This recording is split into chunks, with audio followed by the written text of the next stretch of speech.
Informativo via Skype agora com os nossos repórteres, trazendo mais notícias para o Jornal da Rede Alesp. Bom dia, Daniel Caniato. Qual a informação que você tem para a gente agora? Olá, tudo bem? Muito bom dia, Melissa Araújo. Também um grande abraço a Priscila Silvério. Parabéns pelo jornal. Muitas informações, notícias atualizadas. E eu quero, inclusive, resgatar os dados e informações referentes ao isolamento, porque vocês abriram essa edição do jornal tratando disso, com informações da coletiva que foi concedida ontem pelo governador de São Paulo, João Dória, também com falas do secretário de Saúde, o Zé Henrique Germann, e também o coordenador do Centro de Contingenciamento, o Davi Wipp. Mas eu acho importante nós falarmos também e resgatarmos um pouco as informações trazidas pelo prefeito de São Bernardo, Orlando Morando, e, por fim, também as informações compartilhadas pelo deputado estadual Paulo Fiorilo, do PT. É muito importante que nós prestemos atenção em relação ao isolamento social. Anteontem, terça-feira, o governo do estado divulgou a taxa de isolamento de 50%. Índice repetido, porque na segunda-feira o estado de São Paulo também havia registrado 50% de isolamento da sua população. Agora, esse não é um índice aceitável, visto que no domingo de Páscoa, um feriado, a população havia ficado em casa na totalidade de 59%. Então, houve uma queda substancial de domingo para segunda, e na terça-feira nós mantivemos o índice de 50%. Agora, esse índice já foi menor, porque há uma semana, na quinta-feira passada, salvo engano, nós registramos o índice de 49% no índice de isolamento. Um índice tão baixo que o governador João Dória chegou a cogitar o endurecimento de medidas para a população. Depois, ele contemporizou, dizendo que qualquer decisão nesse sentido vai ser tomada somente após o fim da quarentena, no dia 22. Pois bem, eu fiz essa introdução, Melissa e Priscila, porque eu acho importante nós compartilharmos para o público que acompanha agora o Jornal da Rede Alesp, porque várias organizações internacionais têm reforçado a necessidade do isolamento social. Inclusive, ontem, eu destaquei em outros veículos de comunicação e também para colegas que a Organização Pan-Americana de Saúde, por meio da sua titular, a sua porta-voz, a Carissa Etienne, ela disse que qualquer medida de flexibilização de quarentena precisa ser muito bem estudado por cada governante, por cada chefe de poder executivo. Porque não é simplesmente sob o argumento de que a economia precisa girar que os prefeitos, governadores e presidentes vão flexibilizar as quarentenas.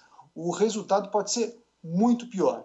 Tanto que ela explicou e deu exemplos claros de aumento em muitas localidades em que a quarentena foi flexibilizada.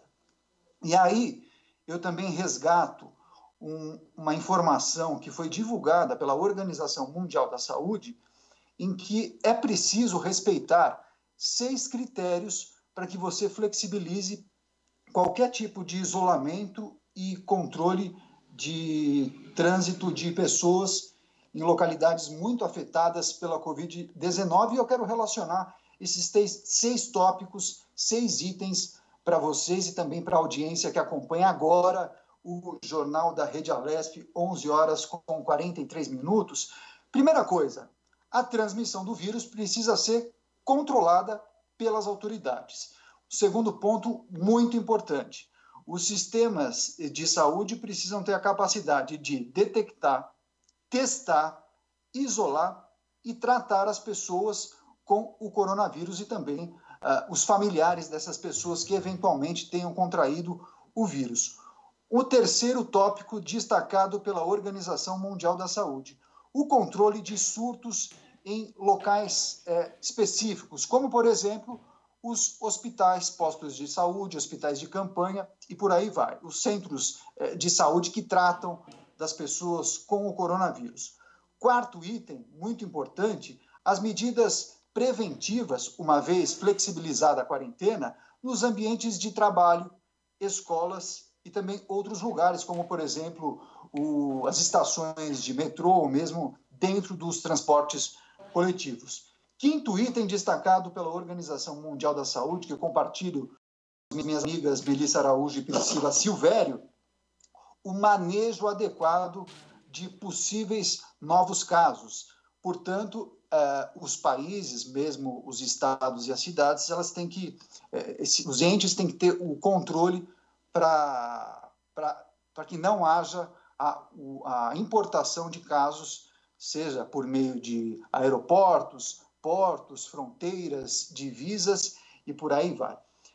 Item número 6, o último item destacado pela Organização Mundial da Saúde, para que qualquer flexibilização da quarentena seja efetivada, é preciso se atentar para a informação e o engajamento com as medidas de higiene para a população, especialmente a população mais carente. Então, é fundamental que qualquer governante, autoridade, chefe de poder executivo se atenha a esses 6 dados, essas 6 regrinhas que foram compartilhadas pela Organização Mundial da Saúde, também por meio do seu porta-voz, o seu diretor, Tedros Adhanom, isso ainda nesta semana. E aí eu também, por fim, gostaria de destacar para vocês, dar o exemplo da cidade de Wuhan, na China, que todos sabem, é a cidade epicentro do coronavírus na China, a cidade onde o vírus foi descoberto, né?